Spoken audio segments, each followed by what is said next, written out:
What insights can we take from the first couple weeks of fall camp? We have a special guest with us today, Jamie Plunkett from Horned Frog Blitz and the Frogs Insider Podcast, to break that down next here on Locked On Horned Frogs, your team every day.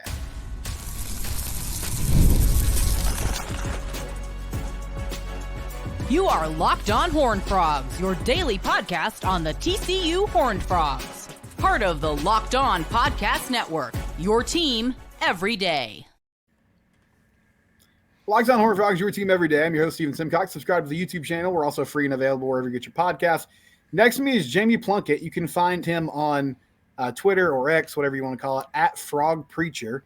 And he works for Horned Frog Blitz. Him and Jeremy Clark do a great job. If you want more inside information on TCU football and all sports, you should subscribe to their service. He also does the Frogs Insider Podcast. And y'all do that twice a week, right, Jamie?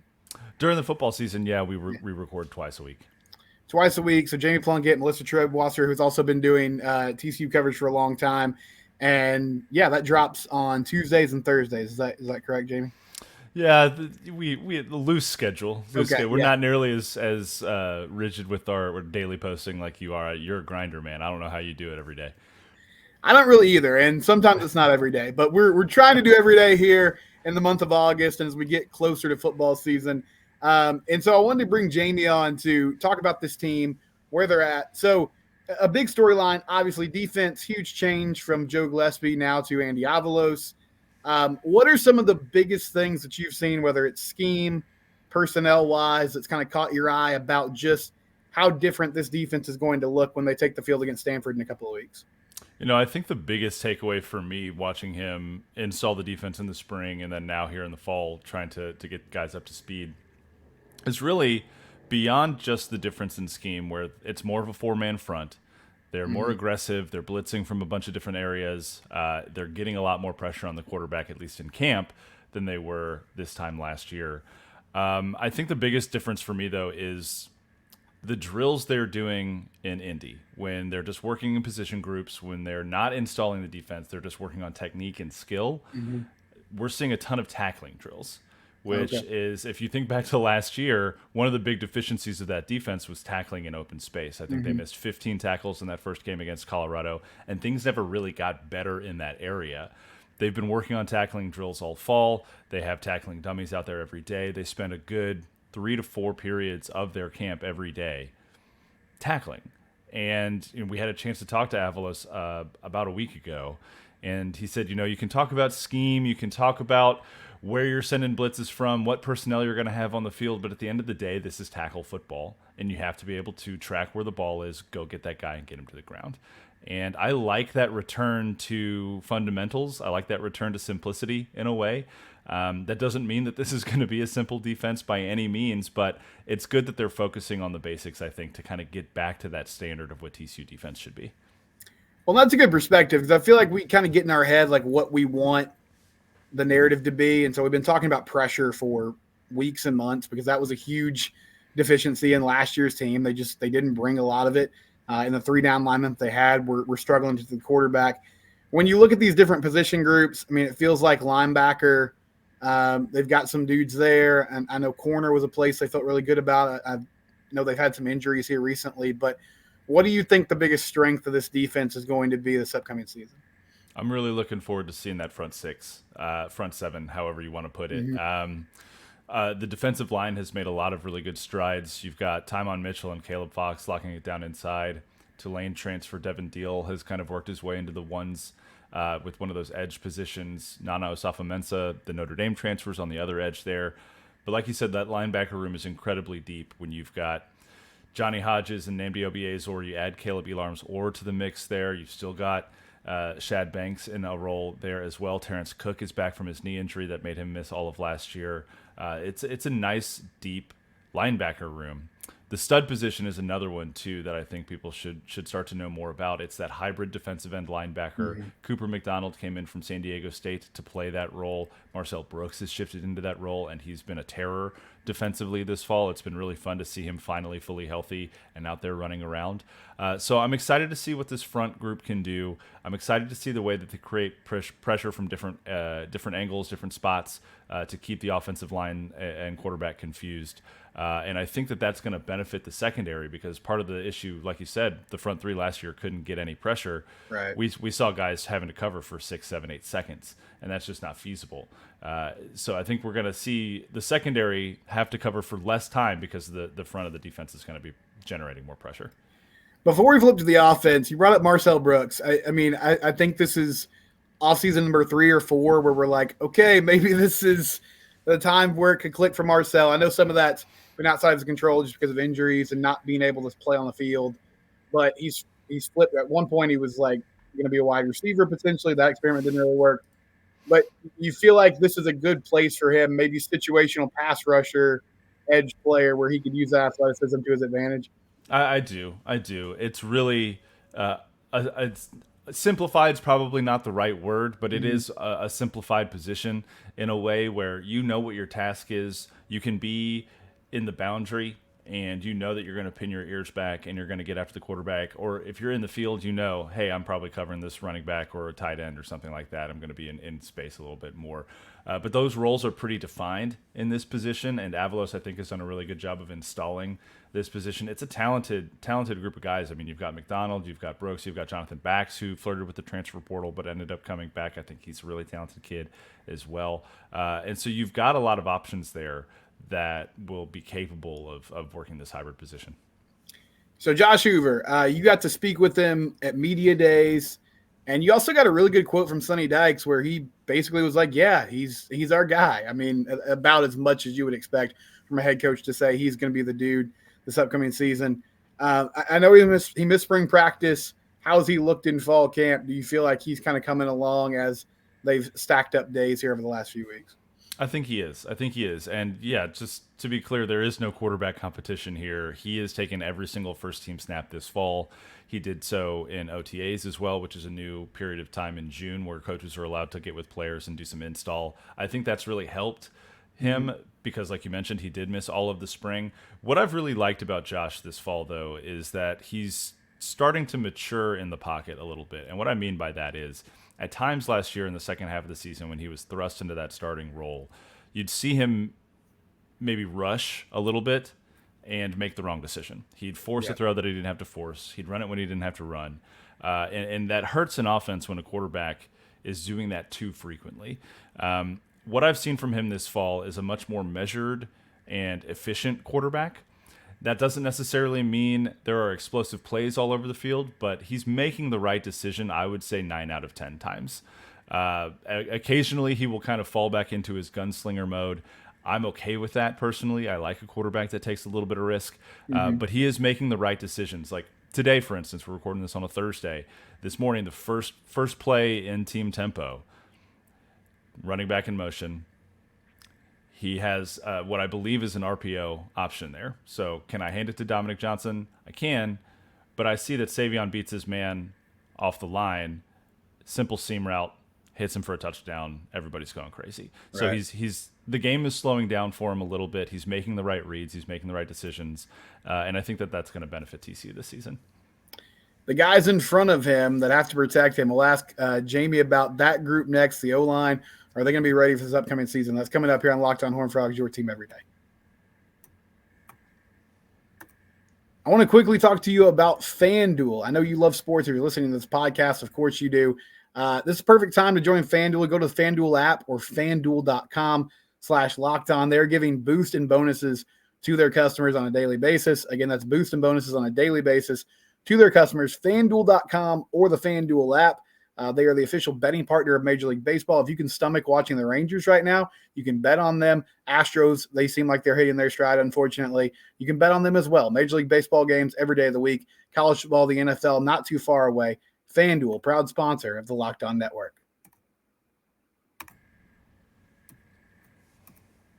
All right, so Jamie, we were talking about the O-line and Josh Hoover before we got to break. I know that's a big question for a lot of TCU fans is – do you think they have the 5 guys that they're going to start the season with? I know Cade Bennett was somebody that they were sort of counting on, at least for depth, if not to be a starter, and he went down with an injury.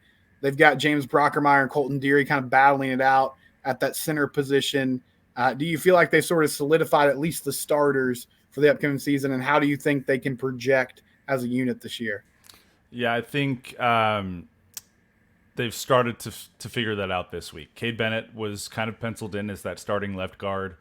Went down with that back injury. It's a disc injury. He had surgery to repair it. He's going to be out all year, but he does have 2 years of eligibility remaining after this season, which is nice. You're right. The Brockermeyer and Deary were battling it out for that starting center role for the first couple weeks of camp. The last few days, though, they've slid Deary over to that left guard position. James Brockermeyer has been taking the first team snaps at center, and I think that's really where we're going to see both of those guys thrive. TCU's line for the first few, I would say probably 10 practices, really struggled in pass protection. And since they moved Deary to that left guard spot, they've looked a lot better. Obviously, you've got Bless Harris at left tackle, Mike Nichols at right tackle, and Carson Bruno at right guard to kind of round out that starting five. And that means that Remington Strickland, who has gotten a lot of snaps at left guard this camp, he's now taking snaps at second team center, and you've got Cooper Powers at left guard there for that second team as well. So I think we're starting to see the top 7, top 8 guys start to bear out. And I like where the offensive line is at right now. It's still a pretty big question mark, but it looks like they're coming along nicely. Staying on the injury front, so Sonny hasn't given an official update, but Avery Helm and Vernon Glover both dealing with knee injuries. Doesn't seem like the prognosis is great for either guy. What do you think they'll do as far as replacing those players? And I know that was an area where they felt like they had a pretty deep room, and I guess that shrinks a little bit with those two guys potentially being out for a while. It does shrink a little bit. I don't have a timeline for how long they're going to be out, but I would be very shocked if they played early this season. JT Broughton and Lamarian James have been taking pretty much every first-team rep at corner since those two guys went down. I like what I've seen from them. It's a little bit of an interesting situation just because both of those guys are one's coming from Utah, one's coming from Old Dominion. Right. You just don't know what you're going to get from either of those guys once the season starts. I like how they've progressed since they've taken reps with the first team. Behind them, Javon McIver is a guy to keep an eye on. He had a really good day on Thursday. I thought he played incredibly well. And then Channing Canada, who TCU fans got to know a little bit last year, has been running with the twos as well at corner. Behind them, you're right, it starts to thin out pretty quickly. So, kind of cross your fingers and hope that nobody else in that room goes down. Another intriguing thing, I heard Malcolm Kelly say that one thing he's noticed as a wide receiver coach, they're playing a lot more press. They're playing a lot more man this year. So I know those one-on-ones, I mean, it's sort of skewed towards the offense. Like it's hard as a DB to be in those environments. But from whether it's Lamarian or JT, like, do you see that technique and that physicality and that ability to reroute guys, jam them at the line of scrimmage? Like, is that something you think this CB room can do this upcoming year? Yeah, they're pretty physical. They are. I think with Lamarian, his footwork is really good. He's able to maneuver himself and get himself in good position defensively. Broughton, I think, gets caught at times on double moves, but he's also improved, I think, in that area. And again, like you said, one-on-ones are really tough and skewed in the wide receiver's favor. There was a moment today where it was actually in team tempo. Javon McIver was on Blake Nowell, who's had a very good fall as well, was on him. Great coverage, fade route in the end zone, and Nowell made a play, one-handed catch, got the toe tap, got the touchdown. Really great play from both guys. So I like what I've seen from a coverage perspective from those top 3, really top 4, including Canada cornerbacks. But there's no doubt that losing Helm and Glover is a ding to this defense because those were going to be the top 2 guys. Do you have a favorite player, whether it's someone under the radar or just a guy that you've grown to really like through watching spring and fall practice so far? Specifically on the defense or either or, yeah. Yeah, I mean, who doesn't love Bud Clark? First of all, the guy's energy and just his enthusiasm. He's always got a smile on his face. I think he's just really a fun guy to watch play football. But I really liked what I heard from Cooper McDonald when we got the chance to talk to him the other day. He is a grinder. He's incredibly athletic, and I think that his mindset has helped bring a level of maturity to this team that maybe was lacking a little bit a season ago. He was very direct in saying, I know why I came here. I came here with a purpose. And I know that it takes the 10 guys out there on the field with me to achieve that goal. And so I think in a pretty short amount of time, he's taken on a nice little leadership role. He just got here this summer, so he's only been around for 8 weeks or something like that. But the guys definitely respond to him. He's been taking snaps with the first and second teams, and I think TCU fans are really going to enjoy watching him play this year. Yeah, I remember Coach Avalos singling him out and talking about his preparation before he got to campus. And it was really intriguing because it was almost like he was talking about an NFL free agent, like he was just like, yeah, this dude, he understood what it was going to take to be here. I know Sonny's mentioned a couple times just mentality issues, maybe a culture problem from last year. Like, listen, we're not in the locker room every day, but do you get the sense from being around the team that from an intangible standpoint, they seem to be hitting all the right notes and there's a good focus and chemistry with this group so far? It certainly seems that way. Like you say, we're not in the locker room every day. We don't know all the ins and outs of things. But when we're out there on the field, when media are observing what's going on, it does feel like guys are close. They are energetic. They're chirpy. They're getting after each other. They're holding each other accountable, which is really good to see. And I think that there is a level of camaraderie with this team that was lacking a little bit last year. I mean, players have said that to a T. Hoover said that after the scrimmage last Friday. And I think there's something to that. I don't think it's all just kind of talking out of the side of their mouth, which happens from time to time. But I like where this team is at culturally. I like where this team is at from a maturity standpoint. Obviously, it's just 13 practices into fall camp. They got a whole regular season ahead of them. So we'll see. To not fully quote Ron Washington, but you never know how it's going to respond when the lights come on. So we'll see how they hold up once the season starts. But right now, I like where they're at. You mentioned before we got on here that you feel like the offense has started to hit their stride a little bit. I know the defense had a lot of success, which was kind of fascinating given that they're installing a lot of different things. But do you think that was just kind of getting used to timing and getting some things squared away? Is that Josh getting into a rhythm? What do you feel like were some of the factors that led to them starting to turn the corner a little bit this past week? Yeah, I think it's a multitude of things. Josh getting back into a rhythm was a big one. The receivers getting on the same page with him. Stabilizing the offensive line was another because they weren't doing well in pass protection up until this week. They've been great in or run blocking up to this week, and they've still done that really well as well.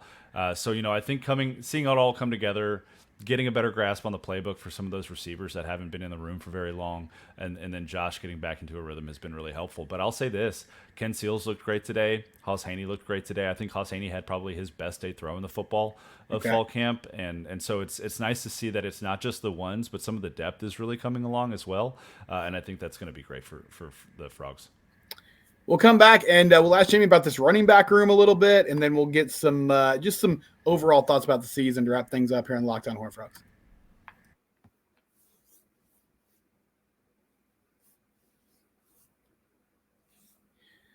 So, Jamie, I know we're in the middle of talking season as this team kind of gets ready for the year, and so everything's really positive. But it does feel like players and coaches have kind of gone out of their way a little bit to say, hey, Cam Cook, he understands what it's going to take. He's got that it factor. He's got the explosiveness. Does he look comfortable? Does he look like he's ready to kind of step into that workhorse role potentially this upcoming year for the Frogs? Yeah, I think so. I do. I like what I've seen from him. He can do pretty much anything you need him to do. If you go back and listen to what Kendall Brile said about him last week, he said he gets the dirty yards, which I really like that descriptor. He's going to grind it out. He's not going to go down on first contact. He's going to work hard to break free. But I think the biggest and most important thing I've seen from him this fall is that he really lets it come to him. He's not looking to hit a home run every time he steps up to the plate, so to speak. He lets the game come to him. He lets his blockers do their job, and then he hits the hole with a ferocity that I don't think we've seen since Kendra Miller. So I really like what I've seen from him. That's not a comp, by the way. I'm not saying that he's going to be Kendra Miller. Please don't quote me on that. But I do think he's going to be a really efficient running back for this team, and I think he's got a level of top-end speed that we didn't see from this room last year. I think Sonny mentioned it at one point in the offseason. They had, I think, 50% of the same amount of long touchdown runs in 23 that they had in 2022. And if you can't hit a home run, defenses can start to creep up to the line a little bit more. I don't think that's going to be the case for TCU's run game this year. And then a late addition, sort of under the radar, was Dominic Johnson from Arkansas. I know they've already got Trey Sanders, who has sort of been a battering ram type of short yardage backer, or was that at times last year. Where do you see Dominic sort of fitting in as, a guy who could be a change of pace at times? I like him. I like what I've seen. He's only been here for 3 or 4 practices at this point. He had a little bit of a hang-up at Arkansas getting some paperwork finished. But I like what I've seen. He's a big guy. You're right. He's more of a hammer than a speed guy. He's looked good in the pass game. He's looked good in short yard situations. And speaking of Trey Sanders, he's slimmed down. I think he's probably 10, 12 pounds lighter than he played last year. He does look like he's got a little bit of a quicker step. He snapped off a 60-plus yard run in the scrimmage on Friday night I had to double-check the number, frankly, to make sure that I was looking at the right guy. And then you've also got these 2 freshmen in Nate Palmer and Jeremy Payne, who I think have had really productive fall camps. Jeremy Payne both running the football and returning punts and kickoffs. I really like the state of the running back room right now. I think all 5 of those guys are capable of giving you good runs when they're called upon. But make no mistake about it, Cam Cook is going to be the lead back on this offense.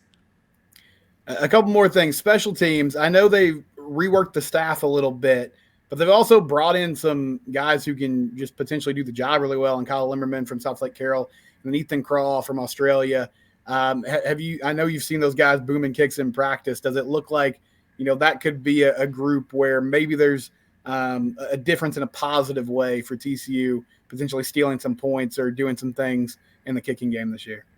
Yeah, you like what you've seen from them, in a controlled setting, so to speak. They're 2 more guys who haven't really had any experience doing it at this level, so we'll see how they respond when the stadium's full on a Saturday. But I like Lemmerman's leg. It's incredibly strong.